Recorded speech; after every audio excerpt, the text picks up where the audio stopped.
So Philips finally sent me a new CPAP machine. I published a video back July 3rd, 2021 where I showed how to sign up for the recall and how to remove the foam out of the machine. Today, as I'm filming this, it's September 2022, so we're talking 14 months, and they sent me this package. So let's see what's going down. Paperwork, I don't know what that is. The box in a box, that's good. The DreamStaion 2 Auto CPAP Advanced Humidifier Heated Tube Cell Bluetooth. So it's this little black one. More paperwork, a new hose, a power supply, instruction manual, and a bag. I'm a big fan of the YouTube channel CPAP Reviews. This guy. And I don't watch every video he puts out, but I watch a fair amount. That's a picture from his review of the DreamStaion 2. He marked it as a don't buy. He said it's just clumsier and worse to use than the original. They went backwards in design. They made it a little bit smaller, but you can't detach the humidifier for camping. So it's actually bigger when you're trying to use it in a situation like that. But also he has all these videos following the saga of the recall of the Philips DreamStaion 1. As best I can tell, he was the only person on YouTube who was like expressing anger in the way that I felt was appropriate for having this foam degrading, poisoning our lungs, and possibly causing harm down the line or real problems at the time for people. It gets more interesting. He had a series on this video titled ResMed versus Philips. This is disturbing. He shows a guy who was using a Philips Auto and a ResMed Auto, and this little graph he's shown at the end of his video is how low the person using the Philips CPAP's blood saturation, oxygen saturation was going in the night, because the Philips algorithm just was failing this person. And then the ResMed, it would build pressure and it caught almost all the apneas. And it's scary that our medical devices are not working for us. That one company literally makes someone healthier and probably live longer than the Philips. And at the end of the video, he says, he's talking to people like me, where he says, some of you that are stuck with Philips, it's like I'm sorry, if you can afford it, please go to ResMed, but with these devices, turn off the auto and just do a set pressure, because their algorithm is not up to snuff to keep you healthy. And he says there's lots of medical literature out there to back up his claims. And the data he got, I don't really know what he does. I think he has maybe a website that offers analysis of sleep data. I haven't looked into it, but I probably should. Here recently, he had two more. He just put them out as shorts.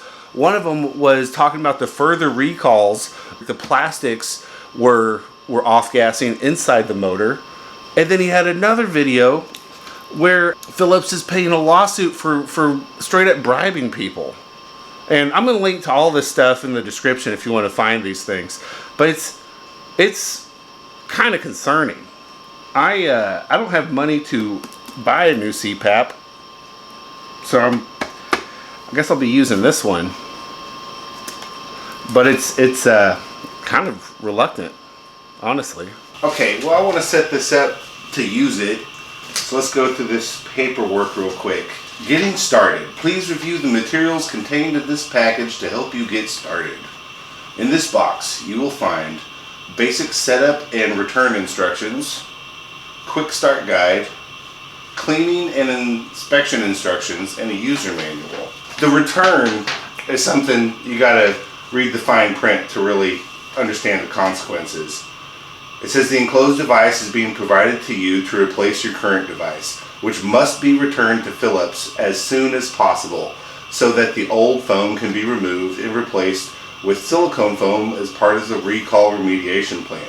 Failure to return your original device to Philips could result in you being billed for payment of that device, as you now have 2 devices but you have only paid for 1 device. And then more small print.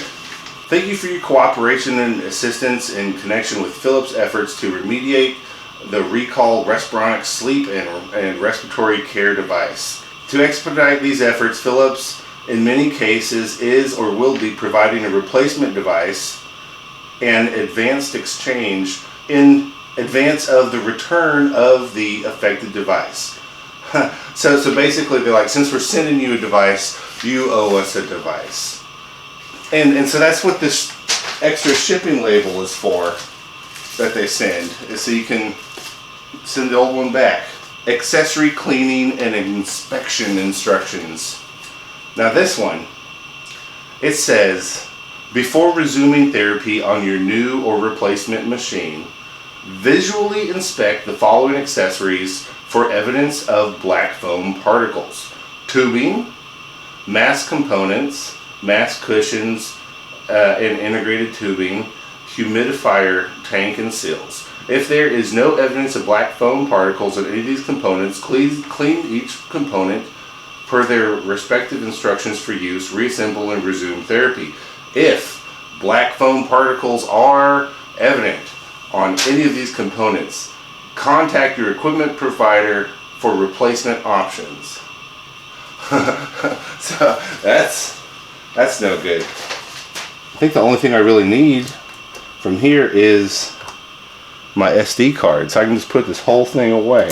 Before we get any further in setting this up, there's one really interesting thing I found on the CPAP Reviews Facebook page. I didn't find it. I asked and someone showed it to me.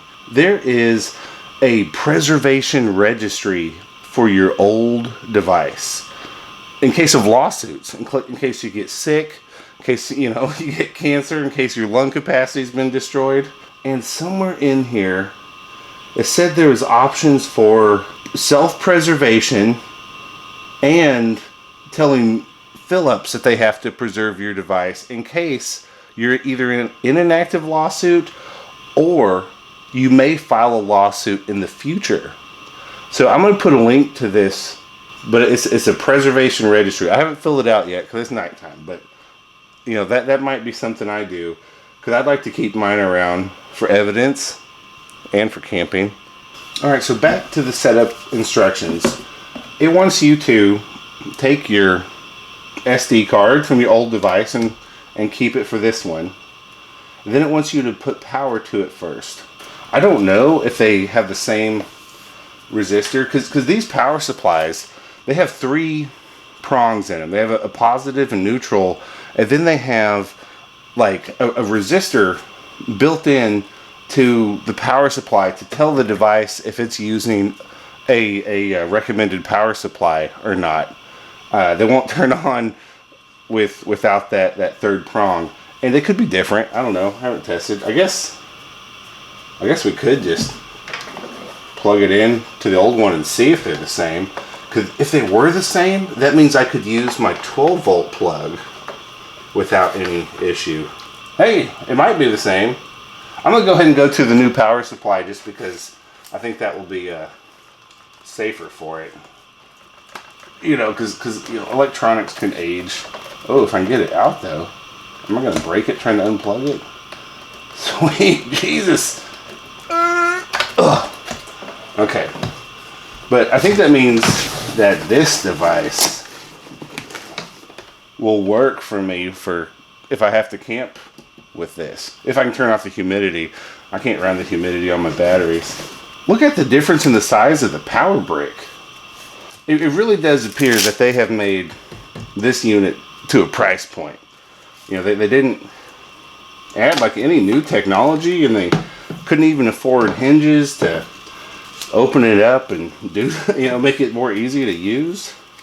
I mean, everything in that review from CPAP Reviews, I agree with. I mean, They really cheaped out on this and did not make it a a very luxurious unit.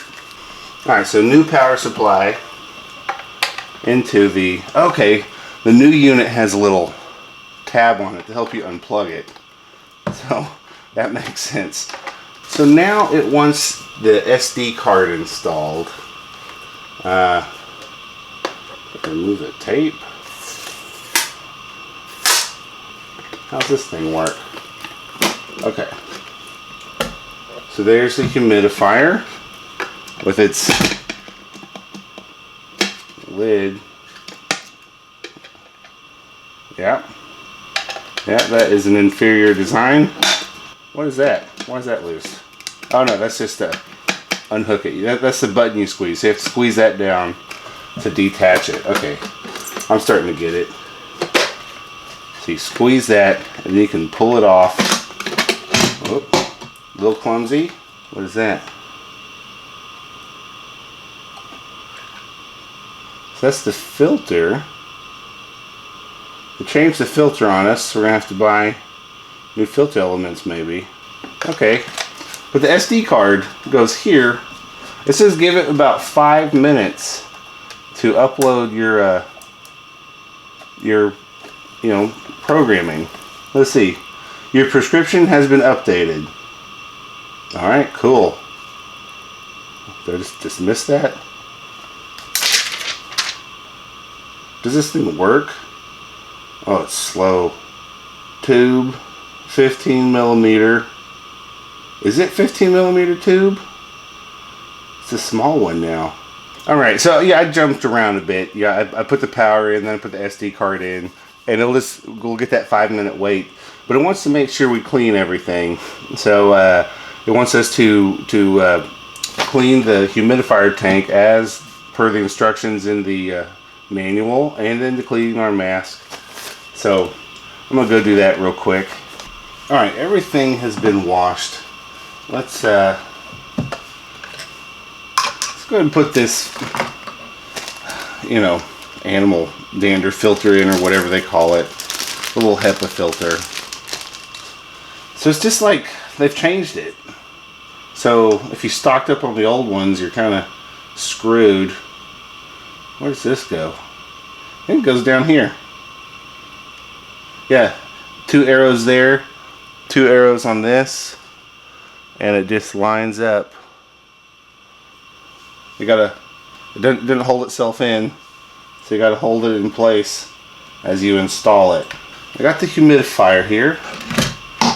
We'll just fill it up. Guess the lines are over here, so you need to look at it this way. Oh my God, it leaked out on me. Got the distilled water to the maximum. You can pour it right through the holes on the side and have it just dump out onto your stuff. That's cute. And then this, you hook it from the front and clonk it down. Okay. And then slide it.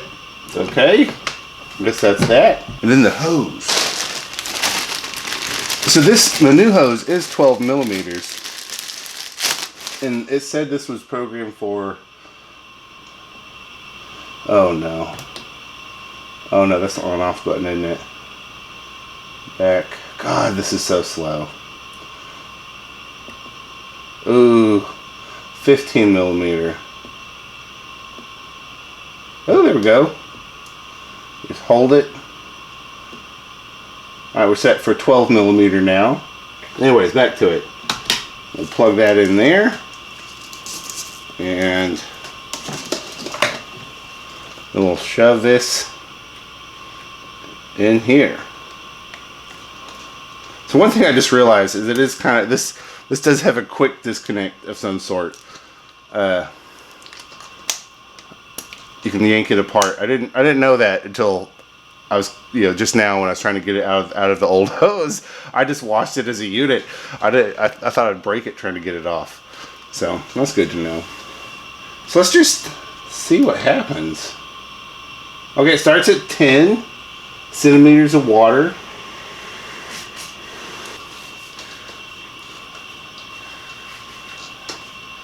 New unit activation.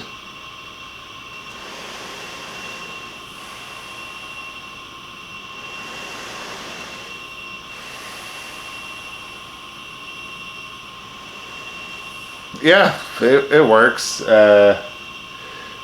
It's hard to talk when you got your CPAP on. You really have to have pretty good control of the soft palate. You know, like when you're diving and you close your nose so it doesn't flood into your lungs.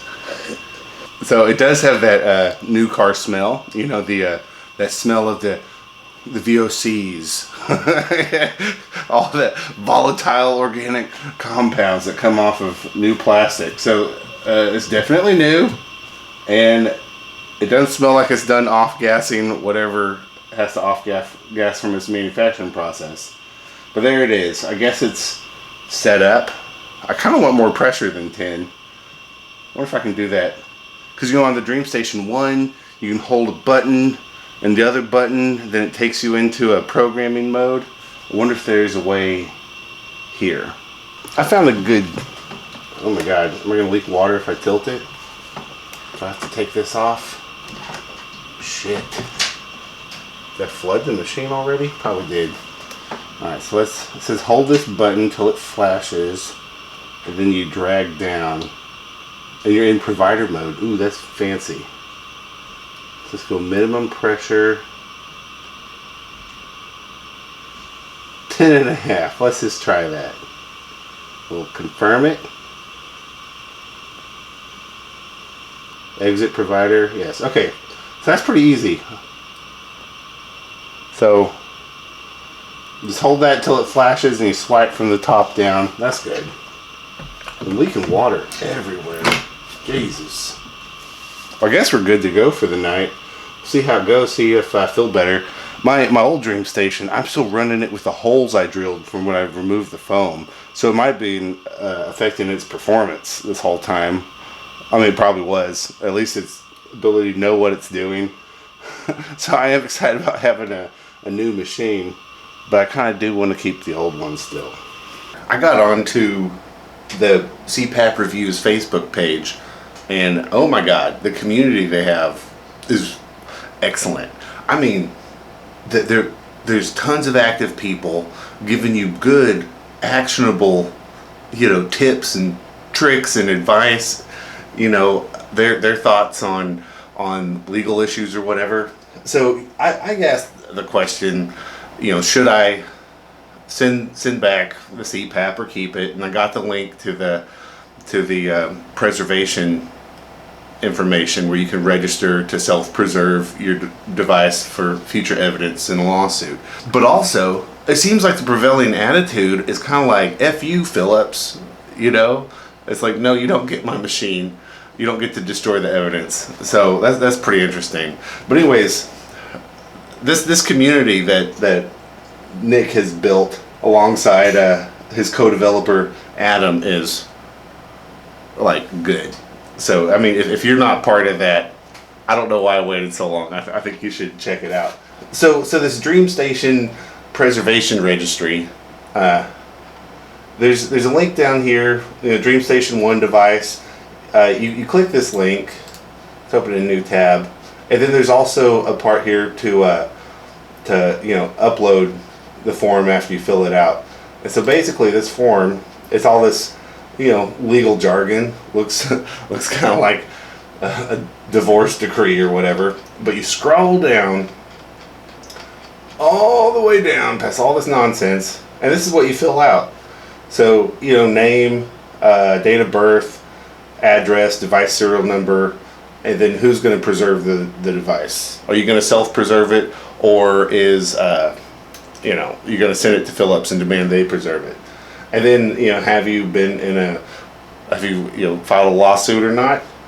And then also the plaintiff's counsel name. You know, so that seems pretty straightforward, something we can do. As far as like, you know, wrapping my head around what, you know, CPAP Reviews is doing with their website and all this. It seems like they're building an industry that fills in the gaps in service that we don't have as as you know, people with sleep apnea and CPAP users. Because like no one ever contacted me about the recall. You know, I've maybe within the first 2 weeks of being prescribed you know, a CPAP, I got one call just checking in, but I haven't heard anything from anyone in years. So the SleepHQ website, which he's always promoting on his YouTube channel, it's something you log into and you share your CPAP data to, and then they have algorithms that help you identify problems. And so what they're doing is they're cultivating like an entire ecosystem of I guess amateur sleep experts or something, sleep therapy experts, and they're showing people more finite data, showing them how to interpret that data, and helping people with their therapy get better sleep and stay healthier. You know, and it's kind of amazing. I mean, it's really amazing what they're accomplishing, because what we suffer from, sleep apnea people. I remember when I did my at-home sleep study, because it was so cheap, you know, they put the thing on your finger, they measure oxygen. I had instances of going down to 60% saturation on my O2 levels. And you read these horror stories of people in the ICU dying of COVID. And you're like, I can relate to those numbers. That was me every night before I had a CPAP. You're struggling to survive. I mean, it's insane. It's just absolutely insane how dangerous it is to have sleep apnea. And so this project to fill in the gaps and help people empower themselves to understand the data, understand their sleep. I mean, that seems like a pretty good thing. I don't know what the VIG is. I'm not real sure if it's just all, you know, altruistic, or if there's some underlying monetary thing. But you know, he's selling a little O2 ring, and they have this new you know, that can upload the data. I think they upload it through an app, and then they also have a little standalone device that they're testing out where it'll auto upload the data and sync it to your CPAP data. You know, it's I guess that's the business model there. But aside from business, they're actually helping people. So anyways, I'm just brand new to looking at this. I had no idea. It's pretty interesting. I'm gonna look into it more. But anyways, I guess that concludes this video. Hopefully that's useful to somebody. I slept fine. You know, I didn't sleep enough because I stayed up late and I woke up early. But you know, it's you know, the DreamStaion 2, whatever, it blew air in my nose, and I slept through the night. So yeah, y'all be good, and whatever. Yeah, peace.